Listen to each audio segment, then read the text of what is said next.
बिस्मिल्लाहिर्रहमानिर्रहीम। अस्सलाम वालेकुम। आज बात करते हैं रेनल अनाटमी एंड फिजियोलॉजी।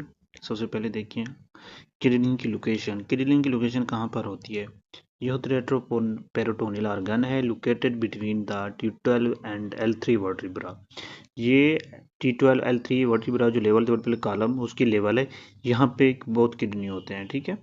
और एग्जाम में एक और एमसीक्यूज पूछते हैं रेनल आर्टरी की ओरिजिन, ठीक है। रेनल आर्टरी की अगर ओरिजिन आप पूछा तो आप लोगों ने बताना है L2 लेवल, ठीक है। जो L1 लेवल होती है वहाँ से सीलियक आर्टरी और सीलियक ट्रंक निकलते हैं, और जो L2 लेवल है यहाँ से रेनल आर्टरी निकलती है, ठीक है। ये एग्जाम में बहुत इंपॉर्टेंट है। ये एब्डोमिनल योटा से रेनल आर्टरी की ब्रांच निकलती है L2 लेवल पे, ठीक है। इसको याद रखना है, ये एग्जाम में एमसीक्यूज आती है। नेक्स्ट देखिए पीसीटी। अगर हम पीसीटी की बात करें, ये प्रोक्सिमल कन्वोल्यूटेड ट्यूब्यूल होता है।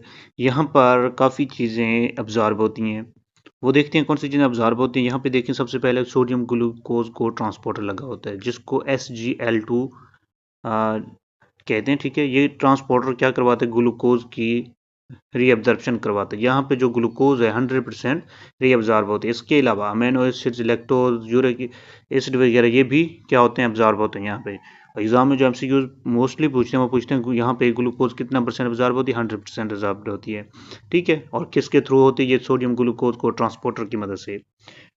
और इसके अलावा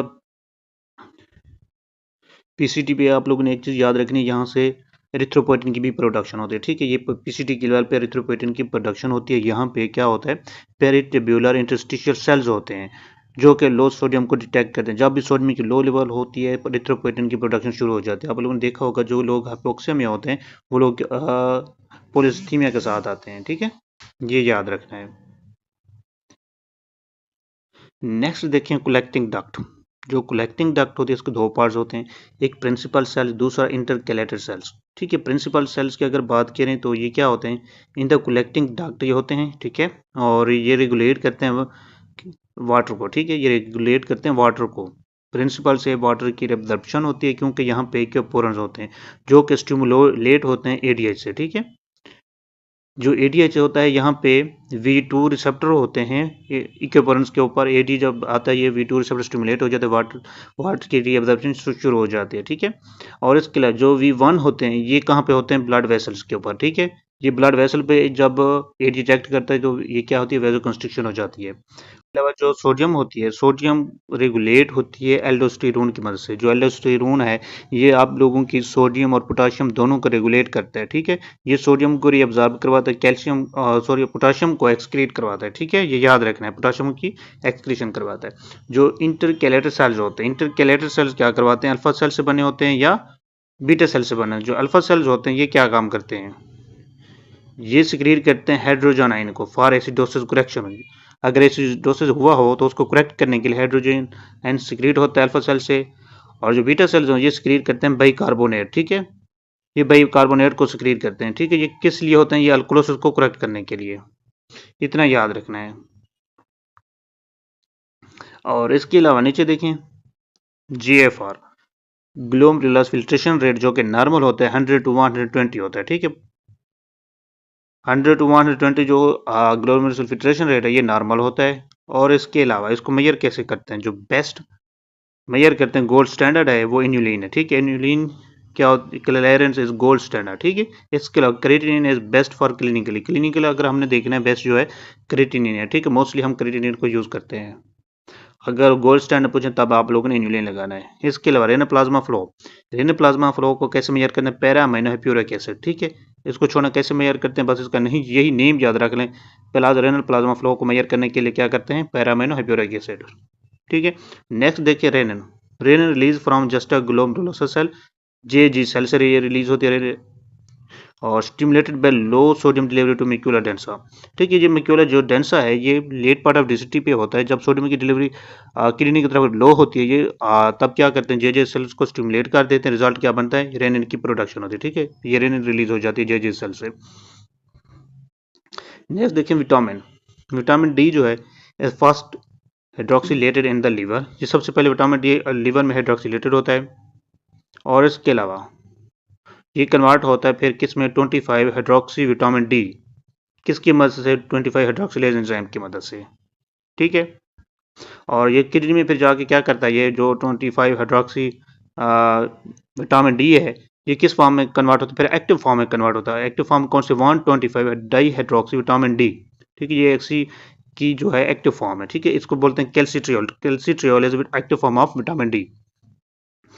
ये कैसे एक्टिवेट होती है? ठीक है, ये 1 अल्फा हाइड्रोक्सिलेज एंजाइम की मदद से। ठीक है, 1 अल्फा हाइड्रोक्सिलेज एंजाइम आता है विटामिन डी को एक्टिव फॉर्म में कन्वर्ट करता है, जो कि कैल्सिट्रियोल है। ठीक है, और ये which is regulated by parathyroid hormone. ये अल्फा 1 हाइड्रोक्सिलेज जो एंजाइम है ये किस चीज से रेगुलेटेड और स्टिमुलेटेड हो रहा है? ये पैराथायरॉयड हार्मोन। ठीक है, पैराथायरॉयड हार्मोन आप लोगों को क्या करवाता है? कैल्शियम को इंक्रीज करवाता है, फॉस्फेट को डिक्रीज करवाता है। ठीक है, ये याद रखना है, लोगों ने इसको अच्छे से रटा लगाना है। अब मेडिसिन पे बात करते हैं। मेडिसिन आप लोगों से मिस नहीं होना चाहिए। ठीक है, ये मोस्टली एग्जाम आप लोगों का जो एनरी बनता है वो केस ही होते हैं या मेडिसिन से ही आता है। ठीक है, तो देखिए सबसे पहले पोर्टर सिंड्रोम। पोर्टर सिंड्रोम में क्या होता है? पोर्टर जो सिंड्रोम काज बाय ओलिगोहेड्रोमिनस। जब आप फीमेल प्रेगनेंसी में होती है, गेस्टेशन एज में होती है, तो उसमें अम्नियोटिक फ्लूइड की अगर कमी हो जाए तो उसको क्या कहते हैं? Oligohydramnios. Often due to bilateral renal agenesis. कल मैंने एमसीक्यूज आप लोगों को बताई थी, अगर ओलिगोहाइड्रोमिनास हो रहा है तो बायलैटरल रेनल एजेनेसिस की वजह से हो रहा है, क्योंकि बेबी यूरिन नहीं करता। जब यूरिन बेबी नहीं करे एमनियोटिक फ्लूइड नहीं बनता। और हमने ट्रैकेओसोफेजियल फिस्टुलम या ट्रैकेओसोफेजियल अट्रीशिया में हमने पढ़ा था कि वहां पे क्या हुआ? पॉलीहाइड्रोमिनास, क्योंकि बेबी क्या कर रहा था? एमनियोटिक फ्लूइड को swallow नहीं कर रहा था। ठीक है, जिसकी वजह से एमनियोटिक फ्लूइड की ओवर प्रोडक्शन हो रही थी, तो पॉलीहाइड्रोमिनास मिल रहा था। यहाँ पे क्या मिल रहा है? ओलिगोहाइड्रोमिनास मिल रहा है। ठीक है, इसका काज एग्जाम में पूछते हैं, बायलैटरल रेनल एजेनेसिस। और अगर पॉलीहाइड्रोमिनास का काज पूछे तो आप लोगों ने पता नहीं, एसोफेजियल अट्रीशिया। ये याद रखना है। ठीक है, ये दोनों एमसीक्यूज हैं। क्लिनिकल फीचर्स देखें, पल्मोनरी हेप्टोप्लेजिया हो सकता है, इसके अलावा लिम्ब डिफॉर्मिटीज हो सकती हैं, क्लब फुट मिल सकते हैं। ठीक है, इसमें जो फीचर आ रहे हैं क्लब फुट। ठीक है, ये क्लब फुट मिलते हैं। क्रेस्टिक फेसेस आ सकते हैं। इसमें क्या मिलेगा?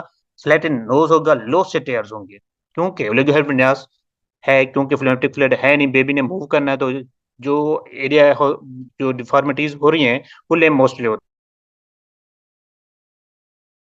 हैं, जो फ्रैक्शन ज्यादा हो रही है जो प्रिवेंट कर रहा होता है। ठीक है, तो इसमें क्या मिलेगी? पल्मोन हेपोप्लेजिया मिलेगा, क्योंकि लंग की सही तरीके डेवलपमेंट ही नहीं होगी। और इसके अलावा लिम्ब डिफॉर्मिटीज हैं। ठीक है, ये याद रखना है। इसका मोस्टली जो एग्जाम एमसीक्यूज होते हैं वो यही लिग्योमेट्रास और बिलेटरल रेनल एजेंसी के बारे में ही पूछते हैं। इन्वेस्टिगेशन ऑफ चॉइस आप लोगों ने क्या करनी है? Prenatal ultrasound. ठीक है, प्रीनेटल अल्ट्रासाउंड करेंगे। मोस्टली जो हम एनोमलीज को स्कैन करते हैं प्रेगनेंसी के दौरान वो 18 से लेकर 22 वीक तक। ठीक है, यहाँ पे 18 टू 20 वीक लिखा हो, लेकिन ये भी ठीक है, नॉर्मल हम स्कैन करते हैं 18 से लेकर 22 वीक तक। ठीक है, याद रखना है। नीचे देखें heart to kidney. Heart to kidney में हम क्या करते हैं? Fusion of the lower poles of the both kidneys. ठीक है, fusion of the lower poles of the both kidney during fetal development. During fetal development में हम क्या करते हैं? जो किडनी की डेवलपमेंट होती है, एंटीरियर सुपीरियर पोल आपस में फ्यूज होते हैं, और ये डेवलपमेंट के बाद ये आपस में सेपरेट हो जाते हैं। अगर सेपरेट नहीं होते तो वो हार्ट किडनी बनता है। ठीक है, ये इंटरप्रेट करते हैं किसको? Inferior mesenteric artery. Very very important for exam. ठीक है, पूछते हैं कि हार्ट किडनी है, कौन सी ऐसी चीज है जो कि इंटरप्ट हो सकती है? वो इंफीरियर मेसेंटेरिक आर्टरी है। ठीक है, associated with down and Turner syndrome. ठीक है, डाउन सिंड्रोम जो ट्राइसोमी 21 है, और टर्नर सिंड्रोम में क्या होता है? 45X0 होता है। ठीक है, ये हम पढ़ेंगे। क्लिनिकल फीचर्स देखें, ऑफन एसिम्प्टोमेटिक होते but can present with urinary tract infections हो सकते हैं इसमें। ठीक है, और इसके अलावा किडनी स्टोन्स हो सकते हैं, और इसके अलावा क्या हो सकता है? हेड्रोनेफ्रोसिस हो सकती है, ऑब्स्ट्रक्शन हो सकती है। यूरिनरी ट्रैक्ट की अगर ऑब्स्ट्रक्शन होगी तो बैक फ्लो जाएगा यूरिन का, तो क्या मिलेगा? हाइड्रोनेफ्रोसिस, और इसके लिए एब्डोमिनल पेन हो सकता है बेबी को। ठीक है, ये बर्थ के बाद की बातें हैं। इसके बाद इन्वेस्टिगेशन ऑफ चॉइस क्या करेंगे? इनिशियल तो हम अल्ट्रासाउंड डायग्नोज कर लेते हैं। ठीक है, गोल्ड स्टैंडर्ड जो है वो सीटी स्कैन है।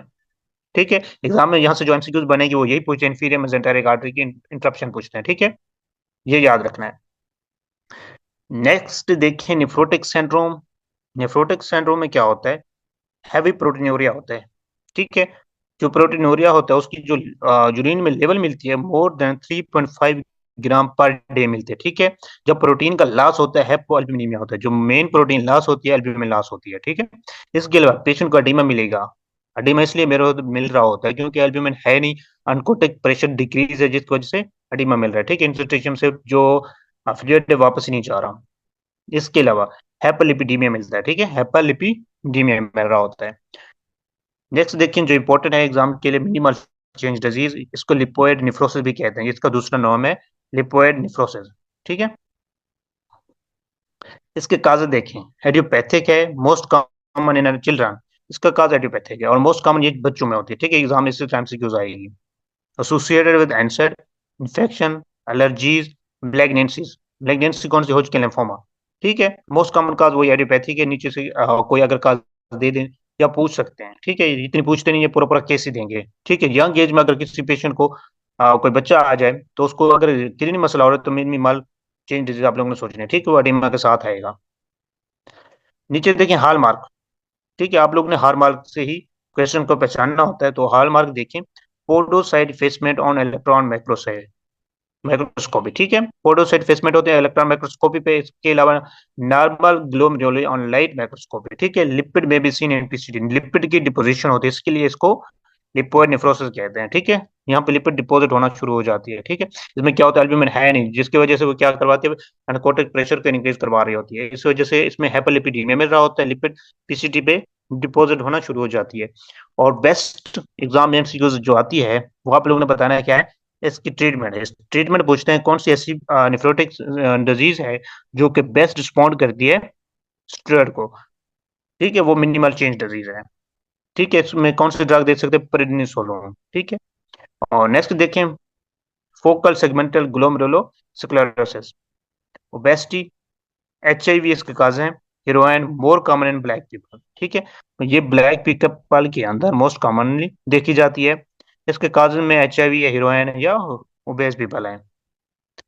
इसके अलावा हॉलमार्क देखें, हॉलमार्क पे क्या मिलेगा, सिगमेंटल स्क्लेरोसिस होगी, हाइलिनोसिस होगा लाइट माइक्रोस्कोप पे। ठीक है, हाइलाइन जो प्रोटीन होते हैं ये भी डिपॉजिट होना शुरू हो जाते हैं। ठीक है, ये कहाँ पे, निफ्रॉन के अंदर। नेक्स्ट देखें,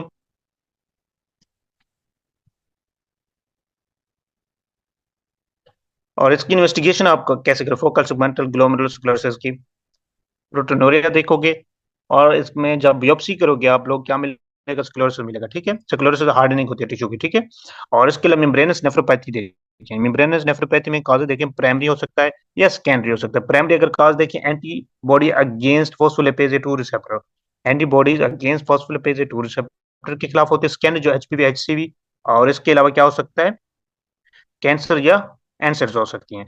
ये भी क्या काज करवा सकते हैं, मेम्ब्रेनस नेफ्रोपैथी। ठीक है, एग्जाम जो एमसीक्यू जाते हैं मोस्टली ये प्राइमरी के बारे में पूछते हैं।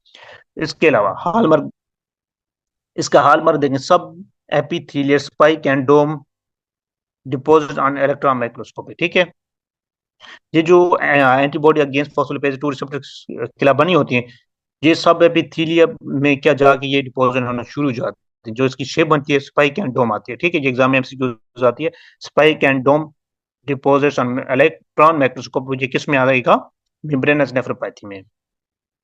इन्वेस्टिगेशन भी आप लोगों ने क्या करना है, बियोप्सी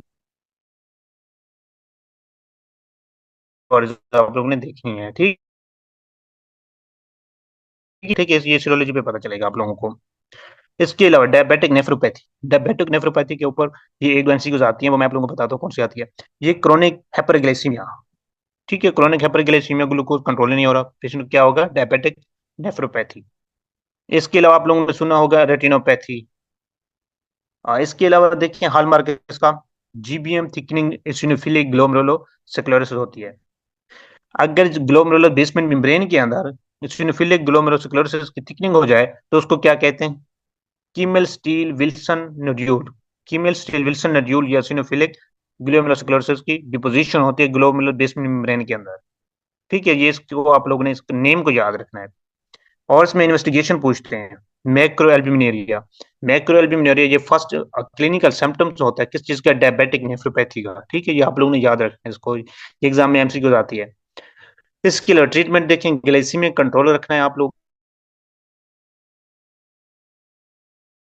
में। अगर पेशेंट का ब्लड प्रेशर ज्यादा हो जाता है, ब्लड प्रेशर को आप लोगों ने कंट्रोल करवाना है, तो आप लोगों को जो बेस्ट ड्रग देनी है, ठीक है, डायबिटिक को पेशेंट हाइपरटेंशन है वो, तो आप लोगों ने एसिम्पेटिक देनी है, ठीक है, एंजियोटेंसिनोजन कन्वर्टिंग एंजाइम इनहिबिटर, कैप्टोप्राइल, लसिनोप्राइल, ठीक है, एनालाप्राइल। अगर ये भी नहीं देते तो नेक्स्ट, क्योंकि ये इसको होती है, ठीक है, एंजियोडिमा वगैरह ये इसका साइड इफेक्ट है। अगर ये नहीं करवाना देनी तो आप लोगों ने क्या देनी है नेक्स्ट, एंजियोटेंसिनोजन रिसेप्टर ब्लॉकर देने हैं, ठीक है, नेक्स्ट एंजियोटेंसिनोजन रिसेप्टर ब्लॉकर, इसका याद रखना है, ठीक है, अच्छे से। इसके अलावा एमेलोडोसिस, एमेलोडोसिस देख लेंगे, एमेलोडोसिस जो होती है ये एबनॉर्मल प्रोटीन होती है हमारी बॉडी के अंदर, जो होती है अल्फा प्लेटेड प्रोटीन होती है, ये बॉडी इनको डाइजेस्ट कर सकती है। समथिंग कोई क्रोनिक इन्फेक्शन हो, ठीक है, या किसी वजह से हमारा प्लाज्मा में कोई एबनॉर्मेलिटीज आ जाए, जो नॉर्मल प्रोटीन होती है वो एबनॉर्मल बन जाती है, alpha plated protein beta pleated protein में कन्वर्ट हो जाते हैं। जो बीटा प्लेटेड प्रोटीन होते हैं ये बॉडी के लिए टॉक्सिक होते हैं, बॉडी इनको एडजस्ट नहीं कर सकती, ठीक है। तो नतीजे में क्या बनता है, एमेलोडोसिस, ये मुख्तलिफ जगहों पर डिपॉजिट होना शुरू हो जाती है। मोस्ट कॉमन जो साइट होती है बीटा प्लेटेड प्रोटीन की डिपॉजिट की, वो किडनी होती है, ठीक है, जिसकी वजह से इसको क्या कहते हैं, एमेलोडोसिस। अब देखिए इसकी दो ही टाइप हैं, जो ए एल है, एमेलोडोसिस एल, ये होता है प्राइमरी काज। प्राइमरी काज प्लाज्मा सेल डिस्क्रियासिया, प्लाज्मा सेल डिस्क्रियासिया का मतलब होते है एबनॉर्मल प्लाज्मा सेल होना, ठीक है, तो इस वजह से एमेलोडोसिस हो सकता है। जो ए होता है, एमेलोडोसिस ए, ये आता है सेकेंडरी इन्फेक्शन के साथ, क्रोनिक इन्फ्लेमेशन चल रही हो कोई, प्रोलॉन्ग डायलिसिस वगैरह पे हो पेशेंट, तो अल्फा प्लेटेड प्रोटीन जो होती है बीटा प्लेटेड में कन्वर्ट हो जाती है। तो और मोस्ट कॉमन ऑर्गन इसका जो है किडनी, एग्जाम में एमसीक्यू जाता है, मेलोडिस का मोस्ट कॉमन जो ऑर्गन होता है क्या है, किडनी है। इसके अलावा क्या मिलेगी हॉलमार्क पे, Congo red staining with apple green birefringence. Congo red staining क्या होती है, ये हिस्टोपैथोलॉजी पे चेक करते हैं जी, तो उसमें हमें क्या मिलेगा, मेलोड प्रोटीन जो होती है वो क्या किस कलर की मिलती है, एप्पल ग्रीन बायर फ्रेंजेंस। बायर फ्रेंजेंस ये का मतलब ये होता है कि इससे हम लाइट पास करते हैं, ठीक है, जो लाइट पास होती है उसमें जो कलर आता है एप्पल ग्रीन कलर आता है, ठीक है। और इसके अलावा इसकी जो डिपोजिशन होती है कहाँ पे होती है, मेसेंजियम के अंदर, ठीक है, जो एमिलोइड प्रोटीन जो होती है वो डिपोजिट कहाँ पे, मेसेंजियम के अंदर। इसकी इन्वेस्टिगेशन हम किडनी की बियोप्सी लेते हैं, ठीक है, बियोप्सी के जरिए हम ट्रीटमेंट ट्रीट अंडर लिंक एमिलोइडोसिस काज, वो काज ट्रीट करें जो एमिलोइडोसिस करवा रहा है, ठीक है, प्लाज्मा सेल डिस्क्रियासिया या क्रोनिक इन्फ्लेमेशन या पेशेंट डायलिसिस पे है तो उसको ट्रीट करेंगे। इसमें जो चीज इस्तेमाल होती है कीमोथेरापी इस्तेमाल होती है, ठीक है, कीमोथेरापी। इसके अलावा नीचे देखिए post infectious glomerulonephritis, post infectious glomerulonephritis में देखिए काजेस, सबसे पहले post streptococcal infection 1 to 3 weeks after upper respiratory tract infection like pharyngitis. पहले किसी भी पेशेंट को फ्रेंजाइटिस हुआ होगा, उसके 1 से 3 हफ्ते के बाद क्या होता है, पोस्ट इन्फेक्शियस ग्लोमेरुलोनेफ्राइटिस।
देखें दोबारा देख लेते हैं, पोस्ट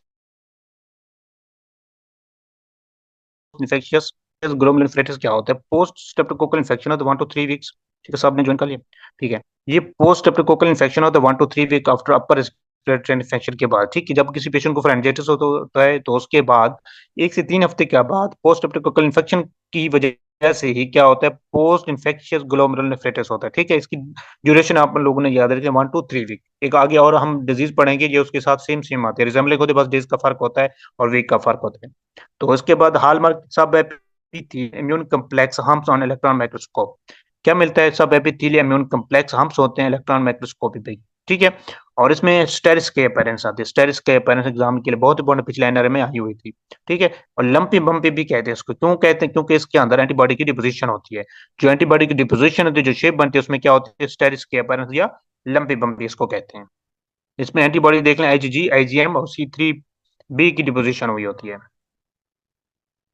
नेक्स्ट देखें, क्लिनिकल फीचर में क्या मिलेगा? ये एग्जाम में एमसीक्यूज आती है, बहुत आती है। ठीक है, ये एनआरए में आया होता है पूरा पूरा केस। ये पिछले एनआरए जो हुआ है उसमें पूछा हुआ था।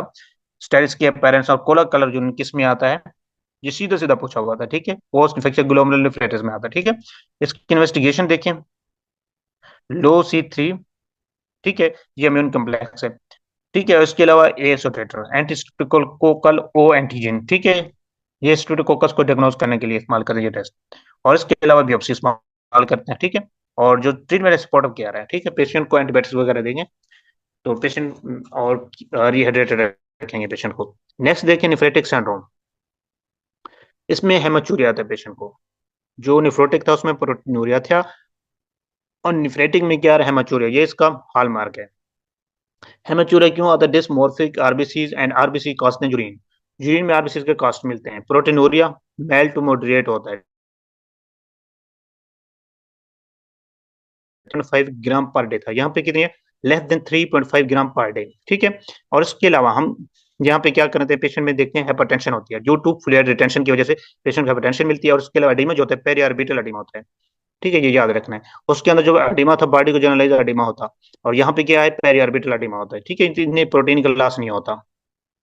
आईजी नेफ्रोपैथी, यही है जो पोस्ट इन्फेक्शियस ग्लोमेरुलनेफ्राइटिस के साथ रिजेंबलिंग करती है। बस आप लोगों ने यहाँ से जो पहचानना, ड्यूरेशन से ही पहचानना है। ठीक है, वरना ये केस आप लोगों से पहचान में नहीं आएगा। तो देखें, post infective 1 to 3 days after upper respiratory infection और गैस्ट्रो इंटेस्टाइनल या रेस्पिरेटरी ट्रैक्ट इन्फेक्शन हो, तो उसके बाद 1 to 3 days के बाद अगर कोई इन्फेक्शन होता है, वो क्या होता है? IG nephropathy. ठीक है, इसको हम बर्जर डिजीज कहते हैं। ठीक है, जो पोस्ट डेज है, ये आप लोगों ने इसका फर्क याद रखना है। ठीक है, ये एग्जाम एमसीक्यू आती है, ये सेम दोनों ऑप्शन आए होते हैं। इसका हॉलमार्क क्या होता है? IgA deposit and the mesangium on immunofluorescence. ठीक है, ट्रीटमेंट क्या करेंगे? एस इनहिबिटर देंगे पेशेंट को, स्टेरॉइड अगर सीवियर है तो स्टेरॉइड्स वगैरह। रैपिडली प्रोग्रेसिव ग्लोमेरुलनेफ्राइटिस में क्या होता है? इसके जो काज होते हैं, गुड पोस्चर सिंड्रोम होता है, और इसके अलावा एनका एसोसिएटेड वेस्कुलाइटिस। जो एनका एसोसिएटेड वेस्कुलाइटिस होता है, ये एंटी न्यूट्रोफिलिक साइटोप्लाज्मा की एंटीबॉडीज होती हैं जो कि वेस्कुलाइटिस करवाती हैं। ये उसके साथ ये एसोसिएट करता है। और इसके हॉलमार्क देखिए, आप लोगों ने याद रखें, crescent moon shape on light microscopy. जब हम लाइट माइक्रोस्कोपी में यूरेन क्रिस्टल्स रखते हैं तो हमें क्या मिलेगा? क्रिसेंट मून शेप मिलेगी। ठीक है, ये एग्जाम में एमसीक्यूज आती है। इसके अलावा crescent consist of fibrin and plasma protein C3b। जो क्रिसेंट बना हुआ था इसमें फाइब्रिन होते हैं, और इसके अलावा प्लाज्मा प्रोटीन C3b होती है। ठीक है, C3b ये कम्प्लीमेंट का पार्ट होता है। और इसके अलावा इन्वेस्टिगेशन हम क्या करेंगे? एंटी न्यूट्रोफिलिक साइटोप्लाज्म की एंटीबॉडी और एंटी जीबीएम एंटीबॉडी। ये जो एंटी जीबीएम एंटीबॉडी है, जो गोल्ड पोस्टर सिंड्रोम की एंटीबॉडी बनी हुई होती है, क्योंकि दोनों काज ही इसके हैं। और इसकी ट्रीटमेंट हमने स्टेरॉइड्स करने हैं, साइक्लोफॉस्फेमाइड और प्लाज्माफेरेसिस। ठीक है, प्लाज्माफेरेसिस में आप लोगों का जो ब्लड सेल से प्लाज्मा होता है उसको सेपरेट करके ब्लड सेल्स को सेल के अंदर भेज दिया जाए और बॉडी के अंदर भेज दिया जाता है, और प्लाज्मा को रिमूव कर दिया जाता है। जो साइक्लोफॉस्फेमाइड है ये बहुत टॉक्सिक होती है। ठीक है, ये क्रिस्टल नेफ्रोपैथी करवाती है। एग्जाम में एमसीक्यूज आते हैं साइक्लोफॉस्फेमाइड का साइड इफेक्ट पूछे तो आप लोगों को बताना क्रिस्टल नेफ्रोपैथी। ठीक है, ये क्या है? ये आप लोगों की कीमोथेरेप्यूटिक ड्रग है। नेक्स्ट देखें, गुड पोस्चर सिंड्रोम। सबसे पहले इसका काज है कि ऑटो इम्यून है, और पेशेंट कैसे आएगा? हिमाचूरिया और हेमोप्टाइटिस के साथ आएगा, क्योंकि इसमें गुड पोस्चर सिंड्रोम में आप लोगों के लंग्स और रेनल दोनों इन्वॉल्व होते हैं। इसमें पेशेंट हेमाचूरिया और हेमोप्टाइटिस के साथ आता है। सब कुछ भूल जाओ, लेकिन ये दो लफ्ज आप लोगों ने नहीं बोलने। इसमें जो hyper sensitivity reaction type 2 hyper sensitivity reaction होता है। ठीक है, क्योंकि मोस्टली जो R20 एंटीबॉडीज होते हैं टाइप 2 हाइपर सेंसिटिविटी रिएक्शन में आती है। और इसके अलावा hallmark linear IgG staining on biopsy. ठीक है, लीन आईजीजी स्टेनिंग एंटीबॉडीज बनी होती हैं, ये डिपोजिशन होती है, ठीक है, मेसेंजियम के अंदर। और इसके अलावा इन्वेस्टिगेशन में आप लोग क्या करोगे, anti glomerulus basement membrane antibodies, ठीक है, या हम बियोप्सी करते हैं। बियोप्सी पे हमें लीनियर आईजीजी एंटीबॉडी स्टेनिंग मिलेगी, या तो हम सीरोलॉजी करेंगे तो वहां पे हमें क्या मिलेगा, आप लोगों को एंटी जीबीएम एंटीबॉडीज मिलेगी, ठीक है। ये है इसकी इन्वेस्टिगेशन, जिसमें एंटी जीबीएम एंटीबॉडीज और बियोप्सी है। और इसके नीचे इसकी ट्रीटमेंट है, प्लाज्मा फ्रीसिस, स्टेरॉइड्स एंड साइक्लोफॉस्फेमाइड, ठीक है। ये सारी ड्रग मोस्टली इनकी सेम ही है। और इसके नीचे देखिए अल्पोर्ट सिंड्रोम। अल्पोर्ट सिंड्रोम बहुत इंपॉर्टेंट, एग्जाम में कभी कभार आता है। Genetic mutation and type 4 collagen. Collagen की 4 टाइप होती हैं, ठीक है, तो आप लोगों ने देखना है। जो टाइप 1 कोलेजन होती है ये आप लोगों के टेनर्स और लिगामेंट्स में होती है। टाइप 2 जो कार्टिलेजेस होता है वो आप लोगों के आर्टिकुलर जो जॉइंट होते हैं वहाँ पे होता है कोलेजन। और जो टाइप 3 होता है ये आप लोगों के ब्लड वेसल्स, लंग्स में, इंटेस्टाइन वगैरह में होता है। और जो टाइप 4 है ये आप लोगों के किडनीज और ब्लड वेसल्स में होता है, ठीक है। यहाँ पे अल्पोर्ट सिंड्रोम में क्या होता है, टाइप 4 कोलेजन का डिफेक्ट होता है, एक्स्ट्रासेलुलर जो कोलेजन होता है उनका डिफेक्ट होता है किडनी में। तो इस वजह से इसको क्या कहते हैं, Alport syndrome. Due to excellent dominate होता है, इसमें एक्सीलेंट डोमिनेट डिफेक्ट होता है। और इसमें पेशेंट को फीचर कैसे आएंगे, रेटिनोपैथी होगी, ग्लोमेरुलोनेफ्राइटिस होगा, सेंसोरियल हेयरिंग लॉस, ठीक है। Patient can't see, can't be, can't hear, patient ना ही देख सकेगा और ना ही सही तरीके से यूरिनेशन पास करेगा और ना ही कुछ सुन सकेगा, ठीक है। इसको इसलिए बोलते can't see, can't be, can't hear, ठीक है। ये आप लोगों के लिए आसान एक बना दिया गया, इसको आप लोगों ने अच्छे से रट्टा लगाना, ठीक है। 3 चीज़ों की इन्वॉल्वमेंट है, ईयर की है, आई की है और किसकी, किडनी की। इसके अलावा हाल मार्क देखें, basket weave appearance, basket weave appearance on electron microscopy, ठीक है। जो कोलेजन में जब म्यूटेशन आती है तो उसमें जो अपीयरेंस होती है लाइट माइक्रोस्कोपी वो बास्केट वेव होती है, ठीक है। एग्जाम में एमसीक्यूज आती है, इसके बारे में पूछते हैं। Basket weave appearance seen on Alport syndrome, ठीक है, ये एग्जाम का एमसीक्यूज है। नीचे देखें, membrano proliferative glomerulonephritis. Membrano proliferative glomerulonephritis में क्या करना होता है, एचबीवी, एचसीवी, जो सब एंडोथेलियल इम्यून कम्प्लेक्स की डिपोजिशन होती है, ठीक है, ये याद रखना है। टाइप 1 में इसकी 2 टाइप होते हैं, टाइप 1 एचबीवी एचसीवी से होती है, हेपेटाइटिस बी हेपेटाइटिस सी से, जो कि सब एंडोथेलियल इम्यून डिपोजिट होता है। और जब जो टाइप 2 है इसमें क्या होता है, ऑटोइम्यून है, C3 नेफ्रेटिक फैक्टर होता है, ठीक है। ये ऑटोइम्यून C3 नेफ्रेटिक फैक्टर जो कंप्लीमेंट का पार्ट है। इसमें क्या होता है, इंट्रा मेम्ब्रेनस डिपोजिशन होती है, ठीक है, इंट्रा मेम्ब्रेनस इम्यून कम्प्लेक्स की डिपोजिशन होती है, ये याद रखना है। वहाँ पे सब एंडोथेलियल इम्यून कम्प्लेक्स की डिपोजिशन, यहाँ पे इंट्रा मेम्ब्रेनस इम्यून कम्प्लेक्स की डिपोजिशन है। इसके नीचे देखें, ट्रैम ट्रैक अपीयरेंस होता है। ट्रैम ट्रैक का अपीयरेंस जो होता है आप लोगों को कहाँ मिलेगा, H and E stand. H E stand जो होती है ये आप लोगों की हिस्टोपैथोलॉजी के स्टैंड होते हैं जहाँ पे हम क्रिस्टल्स को रखते हैं, ठीक है। जब यूरिन क्रिस्टल रखोगे तो आप लोगों को ये चीज़ मिलेगी, ठीक है, ट्रैम ट्रैक अपीयरेंस। और इसके अलावा इसमें ट्रीटमेंट देखें, स्टेरॉइड्स और हम अंडरलाइंग काज को ट्रीट करते हैं, ठीक है। ऑटोइम्यून है तो उसको काज को ट्रीट करेंगे, अगर इसके अलावा हेपेटाइटिस बी जैसी है तो उसको हम ट्रीट करेंगे, ठीक है। जो एग्जाम में एमसीक्यूज होती है ये पूछते हैं ट्रैम ट्रैक अपीयरेंस, ठीक है, ये याद रखना है। इसके अलावा renal tubular acidosis, RTA is renal tubular acidosis. Type 1 जो distal RTA, type 2 proximal RTA, और इसके अलावा टाइप 4 जो है हाइपरकैलेमिया करवाती है, ठीक है। ये याद रखना कहाँ पे क्या चीज़ डिफेक्ट है, ये अभी पढ़ते हैं। टाइप 1 में देखें, इम्पेयर्ड हाइड्रोजन आयन सिक्रीशन इन डिस्टल ट्यूब्यूल, एडियोपैथिक हो सकती है, ऑटोइम्यून हो सकती है, और इंफोटेंसन बी। इंफोटेंसन बी जो है ये आप लोगों की एंटीफंगल ड्रग है, ठीक है, सिस्टमिक एंटीफंगल में इस्तेमाल करते हैं। और इसके अलावा हाल मार्क देखें, यूरिन पीएच मोर देन 5.5 मिलती है, ठीक है। और पेशेंट कैसे होता है, हाइपोकैलेमिया में होता है। हाइड्रोजन के आयन की जब एक्सक्रीशन नहीं होती है, वो पोटेशियम की ओवर सिक्रीशन होगी, ठीक है, ओवर सिक्रीशन को ओवर एक्सक्रीशन होगा किडनी से, तब पेशेंट को क्या मिलेगा, हाइपोकैलेमिया होगा। और इसके अलावा टाइप 2 में क्या मिलेगा, इम्पेयर्ड बाइकार्बोनेट रीअब्जॉर्प्शन, बाइकार्बोनेट की रीअब्जॉर्प्शन नहीं होती पीसीटी पे, ठीक है। और इसमें मोस्ट कॉमन काज फेनिकोनी सिंड्रोम होता है। फेनिकोनी सिंड्रोम में ये होता है जो आप लोगों का पीसीटी पार्ट होता है, यहाँ पे आप लोगों का एक को ट्रांसपोर्टर होता है सोडियम का, ठीक है, सोडियम पोटाशियम एटीपेज जो कि ट्रांसपोर्ट से बना होता है, जो जहाँ पे सोडियम की रिअब्जॉर्प्शन होती है उसका डिफेक्ट होता है, ठीक है। सोडियम सही तरीके से एब्जॉर्ब भी नहीं होती और बाइकार्बोनेट भी सही तरीके से एब्जॉर्ब नहीं होती। और इसके अलावा एक और ड्रग होती है एसिटाजोलामाइड, ये भी क्या करवा सकती है, टाइप 2 RTA। एसिटाजोलामाइड आप लोगों का ये डायूरेटिक है, ये कार्बनिक एनहाइड्रेज एंजाइम इनहिबिटर है। ये इसको हम मोस्टली किस में इस्तेमाल करते हैं, ग्लाउकोमा में यूज़ करते हैं। ठीक है, ग्लाउकोमा इंट्राऑक्यूलर प्रेशर को कि जो ड्रेनेज उसको इंक्रीज करवाने के लिए।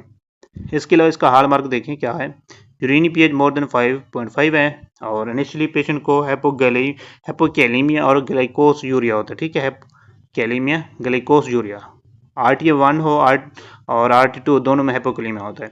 जो RT टाइप 4 है इसमें क्या होता है, हाइपरकैलीमिया होता है। इसका काज देखें, एल्डोस्टेरोन डिफिशिएंसी और या रेसिस्टेंस हो सकती है। ठीक है, एल्डोस्टेरोन हार्मोन की या तो डिफिशिएंसी होगी या रेसिस्टेंस होगी। एल्डोस्टेरोन के क्या काम होता है, आप लोगों के सोडियम और पोटेशियम को रेगुलेट करना। जब इसकी रेसिस्टेंस हो या डिफिशिएंसी हो, पेशेंट मोस्टली देखा जाता है ये डायबिटीज में या जो patient ACE inhibitor drug anti hypertensive drug इस्तेमाल करते हैं। ठीक है, एस इनहिबिटर में कैप्टोप्रिल लाइसिनोप्रिल, एस इनहिबिटर का एक साइड इफेक्ट होता है, ये ड्राई कफ करवाती है और इसके अलावा एंजियोडेमा करवाती है और पेशेंट में हाइपरकैलीमिया करवाती है। ठीक है, ये याद रखना है। और इसके अलावा हाल मार्क देखें, हाइपरकैलीमिया होगा पेशेंट में, जो यूरिन पीएच होगी इसकी लेस देन 5.5 होगी। ठीक है, एग्जाम में इनके पॉइंट पूछते हैं, टाइप 1 टाइप 2 का पूछते हैं, हाइपोकैलीमिया करवाते हैं दोनों, और यहाँ से क्या क्या चीज़ इसमें इम्पेयर होती है। टाइप 1 में हाइड्रोजन आयन की और टाइप 2 में बाइकार्बोनेट की इम्पेयरमेंट है, और जो टाइप 4 है इसमें क्या है, एल्डोस्टेरोन की डिफिशिएंसी है या रेजिस्टेंस है। ये याद रखना है। नेक्स्ट देखें, अक्यूट पायलोनेफ्राइटिस। अक्यूट पायलोनेफ्राइटिस बहुत इंपॉर्टेंट एग्जाम में आता है, पिछले एनआरए में भी आया हुआ था। इसमें देखें सबसे पहले काज, इसका most commonly cause by स्क्रेचिया coli, E coli. ठीक है, अक्यूट पायलोनेफ्राइटिस का मोस्ट कॉमन काज जो है ई कोलाई है। ठीक है, ये ग्राम नेगेटिव आता है। और इसमें देखें न्यूट्रोफिल्स इनफिल्ट्रेशन है रेनल इंटरस्टिशियम।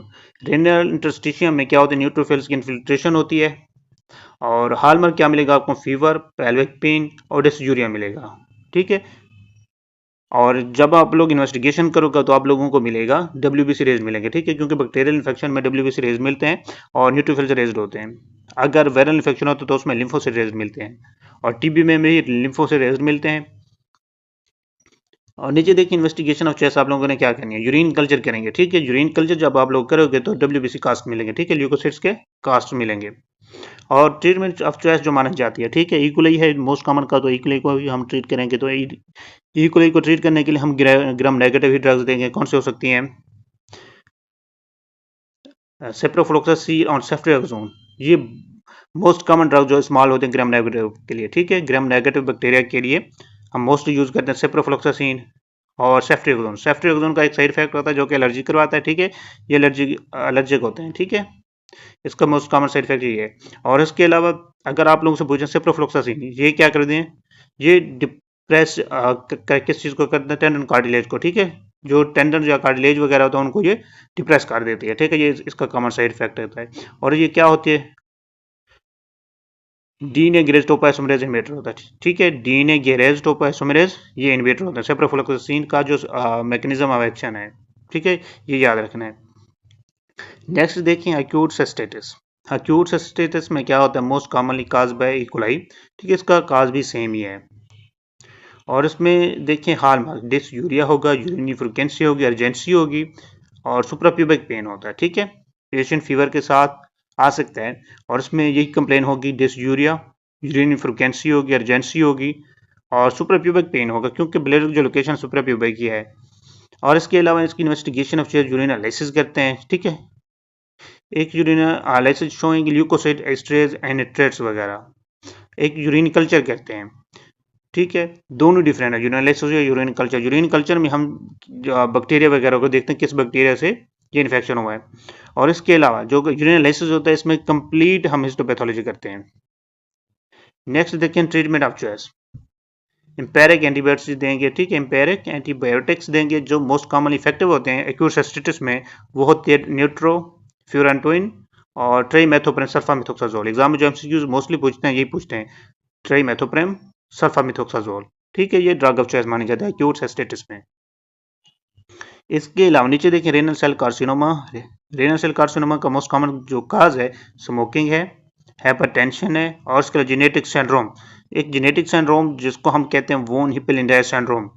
ठीक है, वोन हिप्पल-लैंडर सिंड्रोम में क्या होता है, डिलीशन ऑफ क्रोमोसोम नंबर 3। ये क्रोमोसोम नंबर जो होता है जेनेटिक म्यूटेशन के दौरान ये डिलीट हो जाता है, जिससे पेशेंट वॉन हिप्पल-लैंडौ सिंड्रोम के साथ आता है। इसमें एक रेनल सेल कार्सिनोमा मिलता है और इसके अलावा इसमें मेनिंजियोब्लास्टोमा मिलता है और इसके अलावा इसमें रेटिनोएंजियोमा मिलता है और इसके अलावा इसमें फियोक्रोमोस्टोमा होता है। ये 4 चीज़ें मिलते हैं, ठीक है, वॉन हिप्पल-लैंडौ सिंड्रोम में। दोबारा सुना, रेनल सेल कार्सिनोमा, मेनिंजियोब्लास्टोमा, एंजियोरेटिना, ठीक है, एंजियोमाज ऑफ रेटिना होता है, ठीक है, जिसको पेशेंट में को रेटिनोपैथी होती है और इसके अलावा होता है फियोक्रोमोस्टोमा, ठीक है।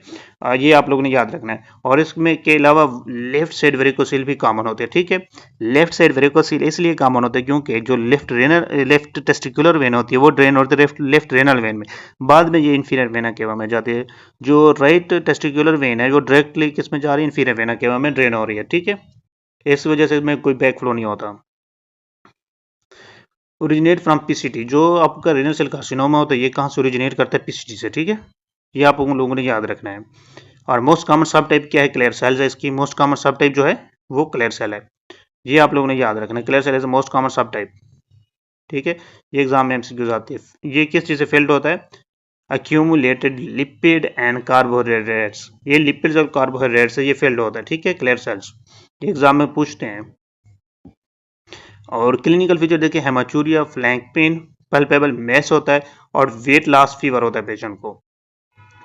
इसके अलावा इन्वेस्टिगेशन ऑफ चॉइस देखें पेशेंट को, CT scan, MRI of the abdomen, ठीक है। हम इन्वेस्टिगेशन में सीटी स्कैन या एमआरआई एब्डोमेन करते हैं, ठीक है, मोस्टली सीटी स्कैन का ही पूछते हैं। और इसके अलावा treatment of choice, surgical localise tumour resection करते हैं या नेफ्रेक्टमी करते हैं, ठीक है। जो एग्जाम में मोस्टली एमसीक्यूज पूछते हैं वो पूछते हैं, एक तो वॉन हिप्पल-लैंडौ सिंड्रोम के बारे में और इसकी एपीसीटी लोकेशन और क्लियर सेल्स के बारे में पूछते हैं। और जो इनके फीचर हैं, हेमाचूरिया, ठीक है, जब भी पेशेंट को रेनल सेल कार्सिनोमा हो रहा है उसमें पेशेंट को palpable mass, haematuria, weight loss होगा, ठीक है। ये सिम्टम्स आप लोगों ने याद रखने हैं। काज जरूर होगा उसमें स्मोकिंग। नीचे देखें नेफ्रोब्लास्टोमा, जिसको हम वेल्म्स ट्यूमर कहते हैं। वेल्म्स ट्यूमर क्या होता है, most common renal tumour in children, ठीक है, associated genetic mutation at 2 to 4 years of age, ठीक है। ये 2 से 4 साल की एज में ये जेनेटिक म्यूटेशन की वजह से होता है। Can be associated with loss of function mutations of tumour suppressor gene, जिसको WT1 W22 on chromosome number 11, ठीक है। जो WT1 है इसको वेल्म्स ट्यूमर 1, वेल्म्स ट्यूमर 2, ये जेनेटिक म्यूटेशन हो जाती है क्रोमोसोम नंबर 11 पे, ठीक है, जिसकी वजह से नेफ्रोब्लास्टोमा बनता है। और दूसरा नाम इसका क्या है, वेल्म्स ट्यूमर। इसमें क्लिनिकल फीचर क्या देखेंगे आप लोग नेफ्रोब्लास्टोमा में, hypertension, haematuria, pain, loss, abdominal mass in the children less than 5 years of age. 5 साल के एज से पहले पेशेंट को क्या होगा, हाइपरटेंशन होगी, हेमाचूरिया होगा, पेन लेस एब्डोमिनल मैस नजर होगा, ठीक है। जब आप पल्पेट करोगे तो आप लोगों को एब्डोमिनल मैस पल्पेट होगा फ्लैंक रीजन में, और ये मिड लाइन को क्रॉस नहीं करता। अगर मिड लाइन को क्रॉस कर रहा हो तो आप लोगों ने क्या कहना है, न्यूरोब्लास्टोमा, ठीक है। वो एड्रेनल ग्लैंड का ट्यूमर होता है 4 साल की एज में। और इसके लिए इन्वेस्टिगेशन ऑफ चॉइस क्या माना जाता है, इनिशियल एब्डोमिनल अल्ट्रासाउंड करते हैं और सीटी स्कैन एमआरआई स्टेजिंग के लिए करते हैं, ठीक है। ट्यूमर की स्टेजिंग को चेक करने के लिए हम सीटी स्कैन एमआरआई करते हैं। इनिशियल हमने एब्डोमिनल मैस को डिटेक्ट करने के लिए अल्ट्रासाउंड करते हैं। और इसके अलावा ट्रीटमेंट ऑफ चॉइस नेफ्रेक्टमी और कीमोथेरेपी करते हैं। इसमें नेफ्रेक्टमी और कीमोथेरेपी, ये याद रखना है। इसके अलावा Beckwith Wiedemann syndrome, sometime ये भी पूछते हैं बेक विद विडमैन सिंड्रोम क्या होता है। ये पूरे सिम्टम्स देके नीचे ये ऑप्शन में दे देते हैं। इसमें क्या होता है, वेल्म्स ट्यूमर मिलता है आप लोगों को, मैक्रोग्लोसिया मिलता है, ऑर्गेनोमेगाली होती है, हेमी हाइपरप्लेजिया होता है। हेमी हाइपरप्लेजिया का मतलब ये है कि जो बॉडी की एक साइड है उसमें जो टिश्यूज की ग्रोथ हुई होती है वो एक्स्ट्रा हुई होती है, ठीक है। और इसके अलावा फेलोसील मिलता है। इसके अलावा ये एसोसिएट किस चीज़ के साथ करता है, WT2 के साथ, ठीक है। वेल्म्स ट्यूमर 2 जो है ये उसके साथ एसोसिएट करता है, ठीक है। ये ट्यूमर सप्रेसर जीन है उसकी म्यूटेशन आ जाती है। ब्लैडर कार्सिनोमा देखें, ये बहुत इंपॉर्टेंट है, ठीक है, ये एग्जाम में आने वाला है। इसमें देखें सबसे पहली type transitional cell carcinoma. Transitional cell carcinoma की मोस्ट कॉमन सब टाइप मानी जाती है, ठीक है। और इसमें होता क्या है, स्मोकिंग इसका कॉमन काज है। ट्रांजिशनल सेल कार्सिनोमा का मोस्ट कॉमन काज एग्जाम में पूछते हैं वो क्या है, स्मोकिंग है। इसके अलावा ऑक्यूपेशनल एक्सपोजर हो सकते हैं, एनिलीन, डाइज या एरोमेटिक एमाइड्स, ये बेंजीन वगैरह के डेरिवेटिव्स होते हैं, जिसकी वजह से ये ब्लैडर कार्सिनोमा हो सकता है। कौन सी टाइप? ट्रांजिशनल सेल कार्सिनोमा, क्योंकि ब्लैडर के अंदर जो एपिथेलियम होता है ट्रांजिशनल एपिथेलियम होती है, तो इस वजह से वहां से जो ट्यूमर ओरिजिनेट होगा उसको हम क्या कहेंगे? Transitional cell carcinoma. ठीक है, मोस्ट कॉमन काज वही स्मोकिंग है। इसके अलावा नीचे देखें, इसमें कुछ ड्रग्स हो सकते हैं जो ट्रांजिशनल सेल कार्सिनोमा करवा सकते हैं। उसमें साइक्लोफॉस्फेमाइड, जो जिसका साइड इफेक्ट मैंने अभी बता के आया था, तो क्या था? Crystal nephropathy. ठीक है, ये क्रिस्टल नेफ्रोपैथी करवाती है, ये आप लोगों ने याद रखना है। इसके अलावा नीचे देखें, squamous cell carcinoma. Squamous cell carcinoma बहुत इंपॉर्टेंट है, एग्जाम में आने वाला है। इसका काज पूछते हैं, शिस्टोसोमियासिस हेमाटोबियम। शिस्टोसोमियासिस हेमाटोबियम ये प्रोटोजोआ होता है जो कि स्क्वैमस सेल कार्सिनोमा करवा दो ब्लैडर का नॉर्मल जो कैंसर होता है वो ट्रांजिशन सेल कार्सिनोमा तो मोस्ट कॉमन है। और इसके अलावा अगर स्क्वैमस सेल कार्सिनोमा, उसका काज जो है शिस्टोसोमियासिस हेमाटोबियम है। और क्रोनिक स्टोन्स, क्रोनिक जो ब्लड स्टोन है, अगर वो भी क्रोनिक हुई पड़ी है तो उसकी वजह से जो स्ट्रक्चर होता है वो चेंज हो जाती है। ठीक है, तो इस वजह से भी स्क्वैमस सेल कार्सिनोमा हो सकता है। जो सिम्टम्स होंगे पेशेंट में, पेनलेस हेमाचूरिया। सब जगह जो हेमाचूरिया होता है वो पेनफुल होता है, एक्सेप्ट ब्लैडर कार्सिनोमा में। ठीक है, सब जगह आप लोगों ने याद रखना है, पेनफुल हेमाचूरिया और ब्लैडर कार्सिनोमा पेनलेस हेमाचूरिया। कहीं पे पेनलेस हेमाचूरिया सुनो तो आप लोगों ने ब्लैडर कार्सिनोमा लगाना है। ठीक है, ये क्लासिक प्रेजेंटिंग सिम्टम होता है इसका। इसके अलावा फ्रीक्वेंसी अर्जेंसी हो सकती है, डिसयूरिया हो सकता है। ठीक है, can be present with weight loss and metastasis. हो सकता है ये वेट लॉस भी हो, क्योंकि कैंसर में हमेशा वेट लॉस होता है और लिम्फोडेनोपैथी होती है। नीचे देखिए, इन्वेस्टिगेशन ऑफ चॉइस जो एग्जाम में पूछते हैं, मोस्टली सिस्टोस्कोपी विद बियोप्सी। ठीक है, 3-4 पॉइंट बताएं ब्लैडर कार्सिनोमा के, वो आप लोग ने अच्छे से याद रखने हैं। ठीक है, ये एग्जाम में एमसीक्यूज आती हैं इस पे। नीचे देखें, नेफ्रोलिथासिस किडनी स्टोन्स। नेफ्रोलिथासिस में क्या होता है? ये किडनी में जब स्टोन्स हों तो उनको नेफ्रोलिथासिस बोलेंगे। और टाइप्स देखिए, सबसे पहले मोस्ट कॉमन जो टाइप है इसकी, कैल्शियम ऑक्सलेट। एग्जाम में एमसीक्यूज पूछते हैं, मोस्ट कॉमन टाइप नेफ्रोलिथासिस जो किडनी स्टोन करवा सकती है वो कौन सी है? Calcium oxalate. अगर यूरिनरी ब्लैडर के बारे में पूछे मोस्ट कॉमन स्टोन का, तो आप लोगों ने यूरिक एसिड स्टोन। ठीक है, यूरिक एसिड स्टोन ब्लैडर में स्टोन मोस्ट कॉमन है, और किडनी के अंदर कैल्शियम ऑक्सलेट मोस्ट कॉमन है। नीचे देखें, ये रेडियो ओपेक होता है। इसकी जो शेप है, शेप लेकिन वेलप या dumbbell on urine crystal. Urine crystal को जब हम चेक करेंगे तो हमें इनवेलप या डम्बल शेप क्रिस्टल्स मिलते हैं। ठीक है, ये एग्जाम में एमसीक्यूज आते हैं, ये पूछते हैं इसका। इसके अलावा कैल्शियम फॉस्फेट, ये रेडियो ओपेक होता है। इसमें veg shape appearance on urine crystals. ठीक है, ये वेज शेप होती है इसकी। ट्रीटमेंट में हमने क्या देना? थायराइड देने हैं, सिट्रेट और लो सोडियम। ठीक है, ये चीज़ें क्या करवा सकती हैं? ये कैल्शियम ऑक्सलेट, कैल्शियम फॉस्फेट को रिमूव करने में काफ़ी हद तक मदद देती हैं। नीचे देखें, स्ट्रोवाइट। स्ट्रोवाइट में क्या होता है? स्ट्रोवाइट को हम स्टैग हॉर्न स्टोन भी कहते हैं, स्टैग हॉर्न स्टोन कहते हैं। इसमें क्या होता है कि मैग्नीशियम, अमोनियम फॉस्फेट तीनों की वजह से स्टोन बनती है। ये तब बनते हैं जब यहाँ पे क्या हो, कोई बैक्टीरियल इन्फेक्शन हो। ये क्या होता है? रेडियो ओपेक होता है। इसमें क्या होता है? Stag horn calculate. ठीक है, ये यही पॉइंट मैं बता रहा था, स्टैग हॉर्न कैलकुलेट इसको कहते हैं। ये एग्जाम में एमसीक्यूज आती है। इसके अलावा इन्फेक्शन कौन से हो सकते हैं जिसकी वजह से ये हो सकता है? Infection with urease producing bacteria. Urease bacteria जो होते हैं, जो यूरेज पॉजिटिव के साथ होते हैं, वो बैक्टीरिया क्या करवाते हैं? स्ट्रोवाइट स्टोन करवाते हैं। पिछले एनर में ये स्ट्रोवाइट स्टोन पे एमसीक्यूज आई हुई थी। पहले बताया हुआ था कि ये इन्फेक्शन हो, इन्फेक्शन के बाद पेशेंट को किडनी स्टोन हो गया। ठीक है, तो वो कौन सा? Proteus mirabilis, Staphylococcus saprophyticus. ठीक है, ये क्या करवाते हैं? ये किडनी स्टोन्स प्रोवाइड करवाते हैं। इसके अलावा क्लेब्सिला, ये 3 बैक्टीरिया आप लोगों ने याद रखना, प्रोटियस मिराबेलिस, स्टेफिलोकोकस सेप्रोफेटिकस और क्लेब्सिला। इसके अलावा नीचे देखें, इसकी अपीयरेंस कोफिन लेड अपीयरेंस। इसको सार्कोफेगस भी कहते हैं, सार्कोफेगस। ये इसका दूसरा नाम है, सार्कोफेगस कोफिन लेड अपीयरेंस। ये क्रिस्टल शेप होती है। ठीक है, ये क्रिस्टल शेप होती है। ठीक है, जो क्रिस्टल्स होते हैं आप लोग यूरिन के रखते हैं हिस्टोपैथोलॉजी के लिए, तो वहां पे आप लोगों ने देखना क्या होता है, ये रेक्टेंगुलर शेप नजर आती है। ठीक है, रेक्टेंगुलर शेप। और यूरिक एसिड देखें, यूरिक एसिड में क्या होता है? रेडियोल्सेंट होते हैं। सारे किडनी स्टोन रेडियो ओपेक हैं एक्सेप्ट यूरिक एसिड, ये रेडियोल्सेंट है। ठीक है, ये एग्जाम में एमसीक्यूज आ सकती है। इसके अलावा एसिडिक यूरिन होता है।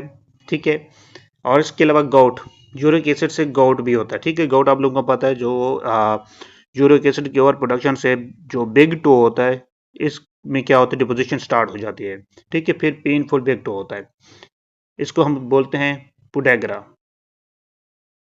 नीचे देखिए यूरिन क्रिस्टल्स रोम्बोइड की शेप या रोसेट शेप में होते हैं, ठीक है। ये एग्जाम में एमसीक्यूज आती है। जो यूरिन क्रिस्टल्स होते हैं उनकी शेप कैसे, रोम्बोइड शेप या रोसेट शेप होती है, ठीक है। नीचे देखें ट्रीटमेंट में अल्कलाइजेशन ऑफ यूरिन और एलोप्यूरिनेट। अल्कलाइजेशन ऑफ यूरिन में हम कैसे करेंगे, पेशेंट को फाइबर डाइट इंक्रीज करवा देंगे, लो सोडियम देंगे। फाइबर जो डाइट होते हैं ये आप लोगों के ग्रीन फल और सब्जियां होती हैं। और एलोप्यूरिनेल में हमने क्या करना होता है, एलोप्यूरिनेल के में आप लोगों को यूरिक एसिड की प्रोडक्शन को डाउन करने के लिए देते हैं। ये ज़ैंथीन ऑक्सीडेज इनहिबिटर, ठीक है। ये एग्जाम में हमसे यूज आती है, ठीक है। ये ज़ैंथीन ऑक्सीडेज इनहिबिटर है, ठीक है। ये ज़ैंथीन ऑक्सीडेज इनहिबिटर है। ये क्रोनिक गाउट में देते हैं, एक्यूट गाउट में एनसेड देते हैं। और इसके लिए सिस्टीन देखें, hexagonal crystals on urine, hexagonal shape होती है इसकी, और ये भी रेडियोपेक होते हैं। Hereditary cystinuria, cystine reabsorbing transporter at PCT loss function. जो सिस्टीन रीअब्जॉर्बिंग ट्रांसपोर्टर होता है पीसीटी पे, उसका ये डिफेक्ट होता है जिसकी वजह से सिस्टीन क्या होती है, रीअब्जॉर्ब भी नहीं होती, ठीक है। और फिर क्या बनना शुरू हो जाता है, हेक्सागोनल क्रिस्टल्स। और ट्रीटमेंट आप लोग क्या करवाओगे, अल्कलाइजेशन ऑफ यूरिन करवाएंगे, लो सोडियम डाइट देंगे, चिलेटर्स देंगे। ट्रियोप्रोनिन या पेंसिलामाइन, ट्रियोप्रोनिन पेंसिलामाइन काफ़ी हद तक सिस्टीन की रीअब्जॉर्प्शन में मदद देती है, ठीक है। ये बॉडी में डिपोजिशन से प्रिवेंट करती है, ठीक है। और जो यूरिन क्रिस्टल है गोन बन रहा है तो ये भी प्रिवेंट हो जाते हैं। सी देखिए क्लिनिकल फीचर ऑफ स्टोन, जो किडनी स्टोन है उसके अगर क्लिनिकल फीचर प्रेजेंटेशन देखें, सडन फ्लैंक पेन होगा, रेडिएट टू ग्रोइन, ठीक है। ये नीचे की तरफ रेडिएट होता है पेन। और उसके अलावा पेशेंट को हेमाचूरिया हो सकता है, नोजिया एंड वोमिटिंग भी हो सकती है।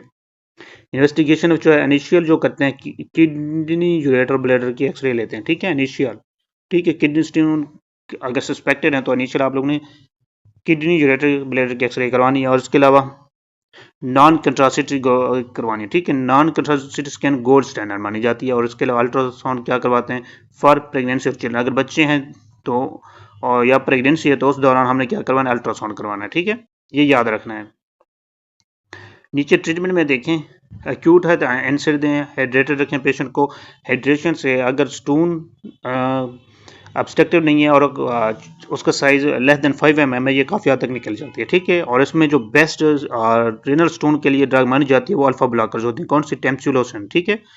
Tamsulosin is best drug for kidney stone expulsion. और इसके अलावा हम प्रोस्टेट में बीपीएच में भी यूज़ करते हैं, ठीक है। ये याद रखना है, टेम्सुलोसिन ये अल्फा ब्लॉकर है, टेम्सुलोसिन प्राजोसन। और इसके अलावा स्टोन देखें लेस देन 5 mm है, अगर लेस देन 5 mm है ये हाइड्रेशन और पेन मैनेजमेंट करने से ये काफ़ी हद तक ठीक हो जाती है, ठीक है। अगर पेशेंट को किडनी स्टोन पेन कर रही है तो पेन किलर दे दें साथ में, और पेशेंट को हाइड्रेटेड रखें क्यों, तो काफ़ी हद तक जो स्टोन होती है ये यूरिन से पास हो जाती है।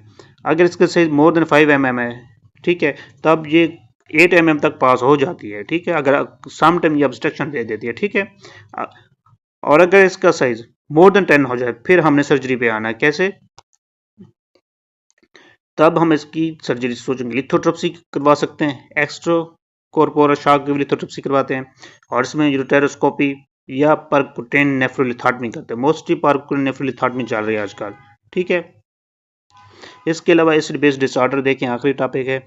इसमें सबसे पहले आप लोगों ने ये नॉर्मल वैल्यू याद रखनी है। नॉर्मल पीएच आप लोगों ने याद रखनी है, कितनी है, 7.35 से लेकर 7.45। और इसके अलावा जो partial pressure of carbon dioxide वो नॉर्मल कितनी है, 35 से लेकर 45। और इसके लिए बाइकार्बोनेट देख लें, ये 22 से लेकर 28 तक है, ठीक है। ये नॉर्मल वैल्यू है। अगर इसकी नॉर्मल वैल्यू आप लोगों को याद होगी है तो एसिड बेस डिसऑर्डर आप लोगों से कभी गलत हो ही नहीं, ठीक है। अगर आप लोग भूल गए, ये वैल्यू आप लोग को याद नहीं हो, एसिड बेस डिसऑर्डर आप लोगों से कभी नहीं होंगे, ठीक है। ये वैल्यू आप लोगों ने फिंगर टिप्स पे याद रखने। 3 वैल्यू है, आसान सी वैल्यू है, आप लोग बचपन से पढ़ रहे हैं ये चीज़ें, तो इसको आप लोगों ने अच्छे से करना, ठीक है। ये वैल्यू देख लें नीचे, जब हम सिलेक्ट करेंगे वहाँ पे वैल्यू नहीं आएंगी, ठीक है। देखिए आप एसिड बेस डिसऑर्डर सबसे पहले देखें, मेटाबॉलिक एसिडोसिस, मेटाबॉलिक अल्कलोसिस, पहले ये दो पढ़ लेते हैं, ठीक है। इनमें क्या होता है, हाइड्रोजन की जो आयन है उसकी क्या होती है, एक्सक्रीशन होती है। और इसमें जो मेटाबॉलिक एसिडोसिस है और मेटाबॉलिक अल्कोहल में हाइड्रोजन आयन की जो एक्सक्रीशन है वो डाउन हो जाती है, ठीक है। ये प्राइमरी रिस्पॉन्स होते हैं। लेकिन जिस बिना पर हम मेटाबॉलिक एसिडोसिस अल्कोहलिसिस बनाते हैं वो ये 3 चीज़ें हैं, ठीक है। ये 3 चीज़ें, इनको आप लोगों ने अच्छे से करना है। मेटाबॉलिक एसिडोसिस में क्या होता है, पीएच डाउन होती है क्योंकि एसिडिक है। पीएच डाउन हो लेस देन 3.5 से नीचे तो वो क्या है, एसिडिक होता है।